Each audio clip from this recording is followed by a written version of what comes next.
Chapter 4. The Archipelag Hardens.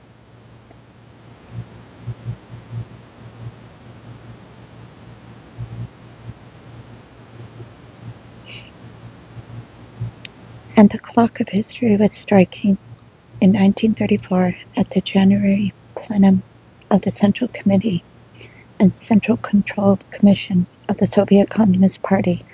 The great leader, having already in mind, no doubt, how many he would soon have to do away with, declared that the withering away of the state, which had been waited virtually from 1920 on, would arrive via, believe it or not, the maximum intensification of state power. Excuse me. This was so unexpectedly brilliant that it was not given to every little mind to grasp it. But Vyshinsky, ever the loyal apprentice, immediately picked it up, and this means the maximum strengthening of corrective labor institutions. Every entry into socialism via the maximum strengthening of prison. And this was not some satirical magazine cracking a joke either, but was said by the Prosecutor General of the Soviet Union. And thus it was that the iron grip of the Yezhov terror was prepared, even without Yezhov. After all, the second 5-year plan, and who remembers this? For no one in our country ever remembers anything. For memory is the Russians' weak spot, especially memory of the bad. The second 5-year plan included among its glistening, and to this day very unfulfilled, and to this very day unfulfilled, included among its glistening goals the following: the uprooting of the vestiges of capitalism from people's consciousness, unquote. This meant that this process of uprooting had to be finished by 1938. Judge for yourself, by what means were these vestiges to be so swiftly uprooted? Quote, Soviet places of confinement on the threshold of the second 5-year plan not only are not losing, but are even gaining in significance, unquote. Now 1 year had passed since Kogan's prediction that camps would soon exist at all, but Kogan did not know about the January plenum. Quote, in the epoch of entrance into socialism, the role of corrective labor institutions as weapons of the dictatorship of the proletariat, as organs of repression, as means of compulsion in education, must grow still further and be strengthened, unquote. Compulsion is already in the first place. For otherwise, what would happen to the command corps of the NKVD? Was it supposed to just disappear? So who is going to reproach our progressive doctrine with having fallen behind practice? And this was printed in black and white, but we still don't know how to read. The year 1937 was publicly predicted and provided with a foundation. And the hairy hand tossed out all the frills and gewgaws too. Labor collectives prohibited. What nonsense is that? Self-governance in camp. You couldn't think up anything better than the brigade anyway. What's all this about political indoctrination periods? Forget it. The prisoners are sent to work, and they don't have to understand anything.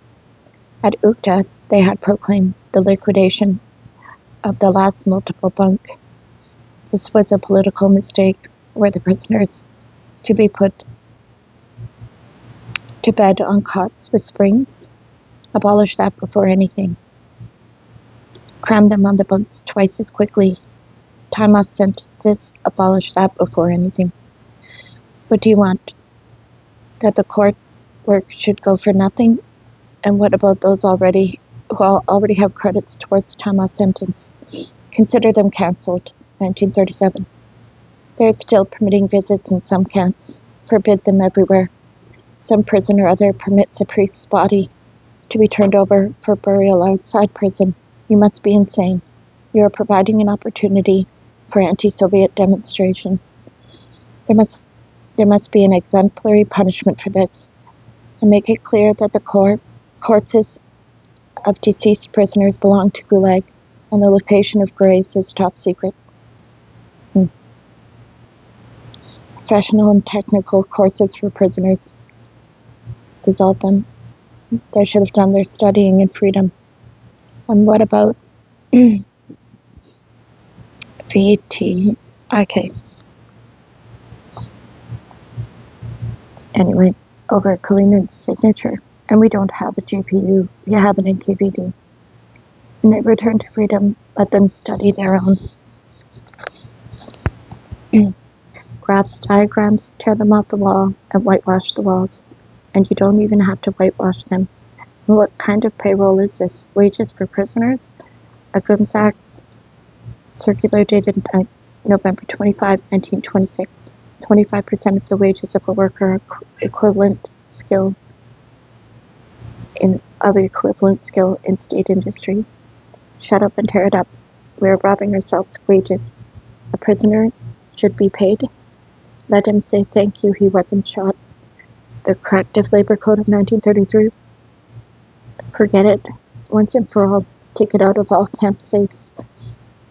Quote, every violation of nationwide codes on labor only on the basis of agreement with the Central Council of Trade Unions, VTSPS. Unquote. Do you really think we are going to go to the VTSPS? What is it anyway? All we have to do is spit on it and it will blow away. Article 75. Quote, the rations are to be increased for heavier labor. Unquote. About face. Rations are to be reduced for easier work. Just like that. And the food allotment is intact. Sorry, baby. The corrective-labor code with its hundreds of articles was swallowed up as if by a shark. And not only was it true, for 25 years afterward no one caught a glimpse of it, but even its name was unsuspected. It shook up the archipelago, and they became convinced that beginning back there with Solovki, even more so during the period of the canals, the entire camp machinery had become intolerably loose, and now they got rid of all that weakness. In the very first place, the whole guard system was no good. These weren't real camps at all. They had guards posted on the watchtowers only at night, and at the gatehouse there was just one unarmed guard. Excuse me. Who could even be persuaded to let one out for a bit? They were still permitting kerosene lighting around the perimeter, and several dozen prisoners were being taken to work outside the camp by just a single rifleman. So weird, they wired the perimeter. So now they wired the perimeter for electric light using politically reliable electricians and motor mechanics. Right. The riflemen of the guard were provided with battle statues and military training. Attack-trained German shepherds were included in the required service staffs, with their own breeders and trainers, and their own separate statutes. Hi, baby. The camps began to assume at long last a fully modern, contemporary appearance, which we all know very well indeed.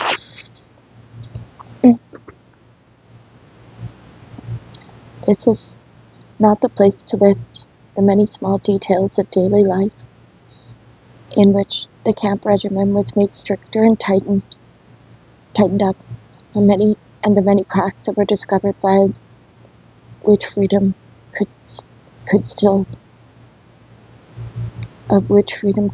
observe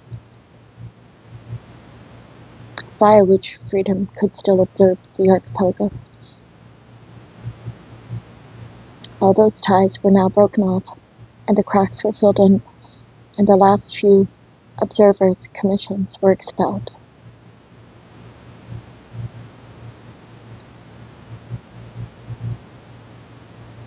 At the same time, just gonna read this. You can read this if you want.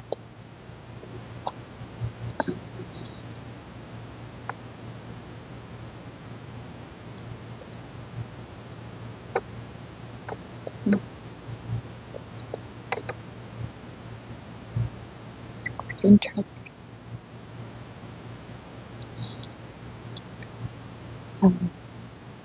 At the same time, the camp phalanxes, even though they seemed to have glimmerings of socialism in them, were renamed columns so as to distinguish them from Franco's. The camp security section, which up to this time had to make allowances for the goals of the general productive work of the plan, now acquired its own self-contained, dominating significance to the detriment of all kinds of productive work and of any staff specialists. True, they did not drive out the camp cultural and educational sections, but this was partly because it was convenient to collect denunciations and summon stool pigeons through them, and an iron curtain descended around the archipelago. No one other than the officers and sergeants of the NKVD could enter and leave the camp by the gatehouse. That harmonious order of things was established, which the Czechs themselves would soon come to consider the only conceivable one, the one we will describe in this part of the book, without the red ribbons by this time and containing much more labor than correction. And that is when the wolf's fangs were bared, and that is when the bottomless pit of the archipelago gaped wide. Quote, I'll shoe you in tin cans, but you're going to go out to work. Quote, if there aren't enough railroad ties, I'll make one out of you. Unquote. And that is when, sending freight trains through Siberia with a machine gun on the roof of every third car, they drove the 58s into excavation pits to guard them more securely. And that was when, even before the first shot of World War II, back when all Europe still danced foxtrots, they could not manage to crush the lice in the Marinsk distributor, the inter-camp transit prison of the Marinsk camps, and brushed them off, closed with whisk brooms. Typhus broke out, and in one short period 15,000 corpses were thrown in a ditch, curled up naked, since even their underpants had been cut off them to be preserved for future use. We have already recalled the typhus which raged at the Vladivostok transit camp. And there was only one of its new acquisitions of the recent past the GULag did not part with, the encouragement of the hoodlums and thieves, the blatnia. Even more consistently than before, the thieves were given all the commanding heights in camp. Even more consistently than before, the thieves were egged on against the 58s, the politicals, permitted to plunder them without any obstacles, to beat, to choke. The thieves became just like an internal camp police, camp stormtroopers. During the war years, in many camps, the custodial staffs were cut back to almost nothing, and their work was entrusted to the commandant's headquarters, meaning to the thieves who had become bitches, to the bitches, and the bitches were more effective than any custodial staff. After all, there was no prohibition against their beating. They say that in February-March of 38, a secret instruction was circulated in the NKVD, reduced the number of prisoners, and not by releasing them, of course. I do not see anything in the least impossible here. This was logical instruction, because there was simply not enough housing, clothing, or food. GULag was grinding to a halt from exhaustion. And this was when the Pellagra victims lay down and died en masse.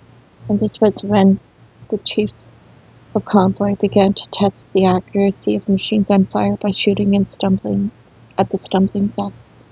And this was when every morning the orderlies hauled the corpses to the gatehouse, stacking them there. In the Kolyma, that pole of cold and cruelty in the archipelago, that very same about-face took place with a sharpness worthy of a pole. According to the recollections of Ivan Semyonovich Karpunich Raven, former commandant of the 40th Division of the 12th Corps, who recently received with his notes incomplete and scattered, a most dreadfully cruel system of food, work, and punishments was established in the Kolyma.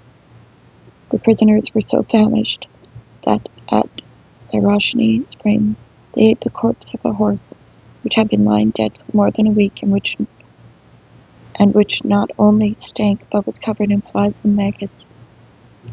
At Yutiny Goldfields, the Czechs ate half a barrel of lubricating grease, brought there to grease the wheelbarrows.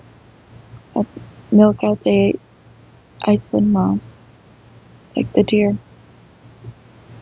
And when the passes were shut by snowdrifts, they used to issue 3.5 ounces of bread a day. And at the distant goldfields, without ever making up the previous deficiencies, multitudes of goners, unable to walk by themselves, were dragged to work on sledges by other goners who had not yet become quite so weak. Those who lagged behind were beaten with clubs and torn by dogs. Working at 50 degrees below 0 Fahrenheit, they were forbidden to build fires and warm themselves. Remember, minus 40 Fahrenheit is minus 40 Celsius, so that's colder than minus 40 Celsius. They were forbidden to build fires and warm themselves. The thieves were allowed this. Karpunich himself also tried coal drilling by hand with a steel drill 6.5 feet long, and hauling so-called peat soil with broken stone and boulders at 60 degrees below 0 on sledges, to which 4 men were hitched. The sledges were made of raw lumber, and the boxes on top were made of raw slab. A fifth accompanied them, a thief expediter responsible for fulfillment of the plan, who kept beating them with a stave. Those who did not fulfill the norm. And what does that mean? Those who did not fulfill. Because after all, the production of the 58s was always stolen by the thieves. Those who did not fulfill were punished by the chief of the camp, Selden, in this way. In the winter, he ordered them to strip naked in the mine shaft, poured cold water over them, and in this state they had to run to the compound. In summer, they were forced to strip naked. Their hands were tied behind them to a common pole, and when they were left out, tied there under a cloud of mosquitoes, the guard was covered by mosquito net. Then finally, they were simply beaten with a rifle butt and tossed into an isolator.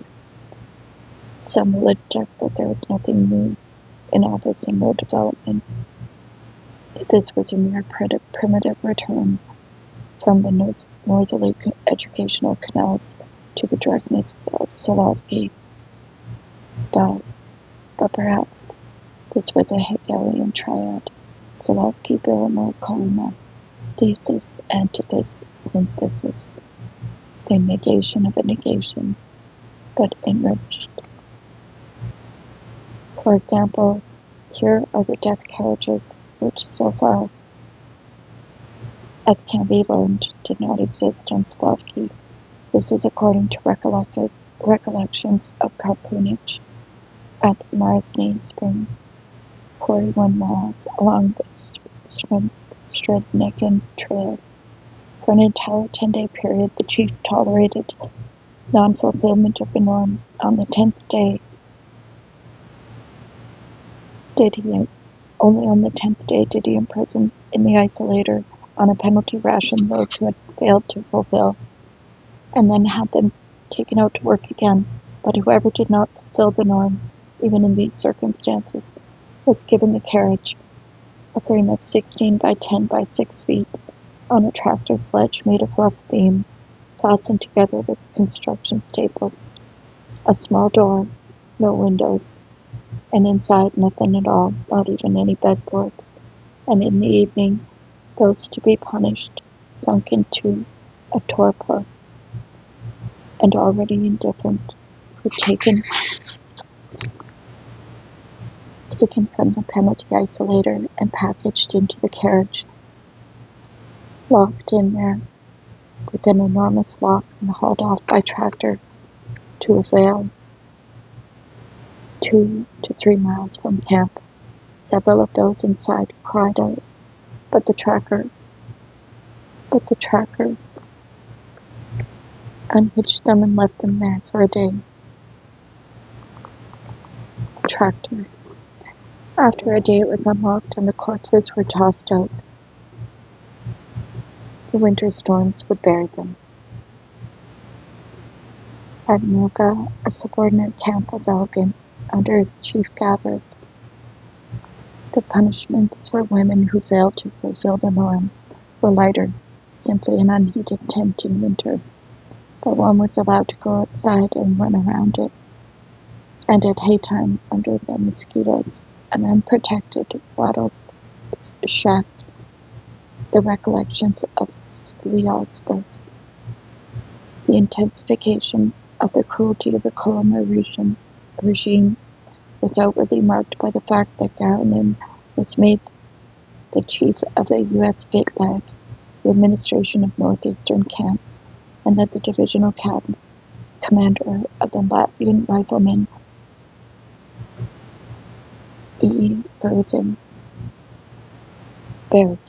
was replaced as head by Dalstroy by Pavlov. Incidentally, this totally unnecessary reshuffle was due to Stalin's suspiciousness. What was there to make one think that the old Czech Berezin could not just as well have satisfied the new demands of his associate? Would he have hesitated?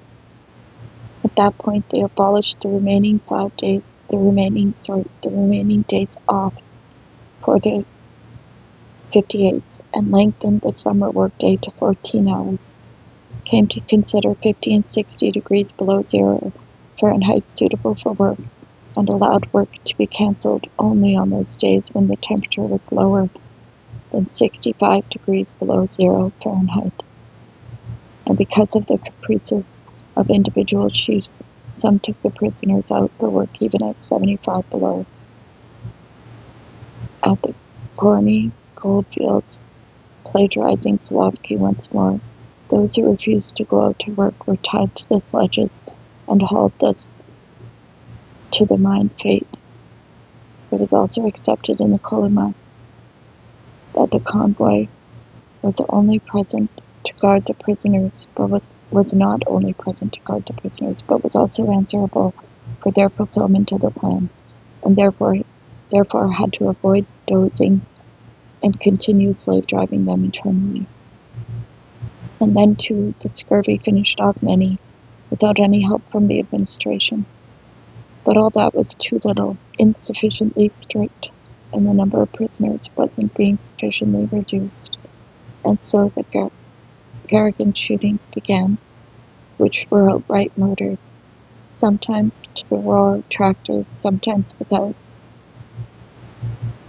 Many camp points were known for executions of mass graves, or Oratugan, Polyarny, Spring and Svito, Bielets, and Anushka, and even the agricultural camp Duchka, but the most famous of all count were the Zolotovsky goldfields. Chief of Camp Petrov Security Operations, Officer Zhanovanak, Anisimov, Chief of the Goldfields, Barkalov, Chief of the Branch District Branch of the NKVD Bureau, and the Serpentinka.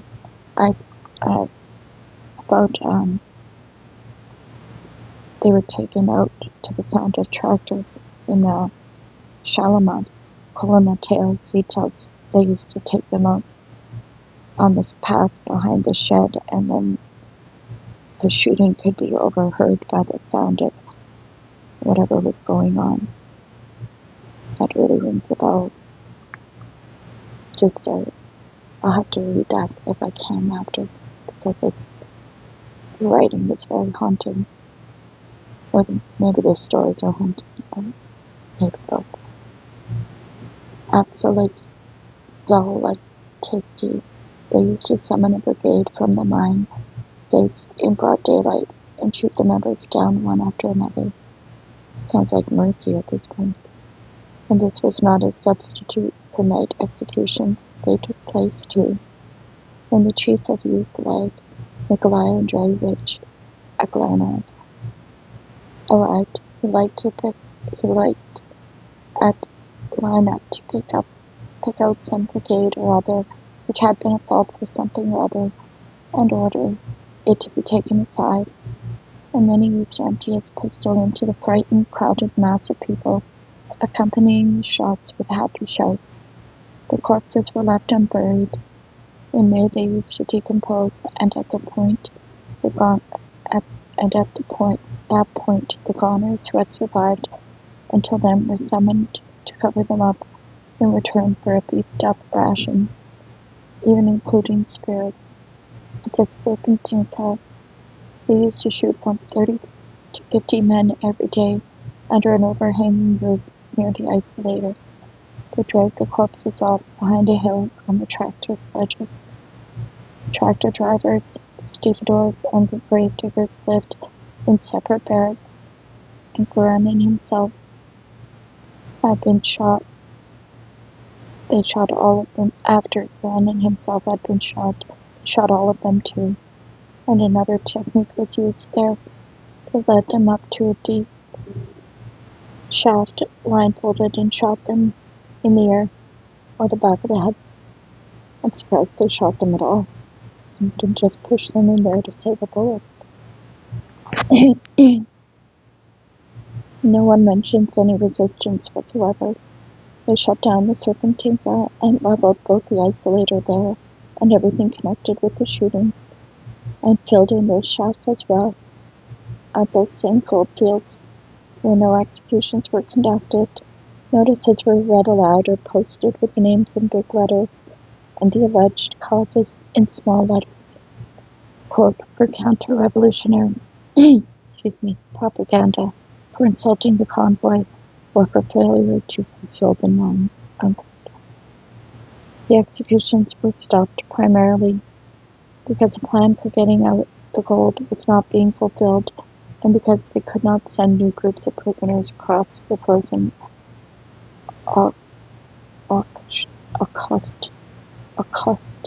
Sea. Kononenko waited more than half a year to be shot at the Serpentinka and survived. In addition, the regime hardened in respect to tacking on new terms. Averbakh and Milka used to organize this in a picturesque way. They used to ride ahead on horseback with torches in the Arctic night, and behind them they pulled with ropes to the district and KVD 18 miles those who faced new charges. At other camps it was all very routine, the classification of record sections, merely selected from the card file. Those whose unreasonably short terms were coming to an end, summoned them in groups of 80 to 100 people and prescribed them each a new tenor, as per R.V. Retz. Actually, I almost left Kolyma out of this book. Kolyma was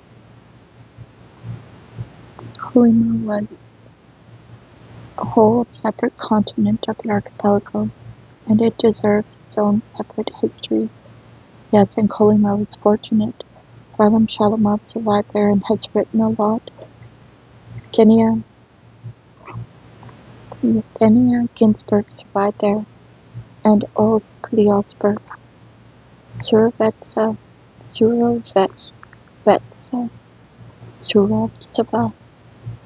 sorry, I hate mispronouncing people's names.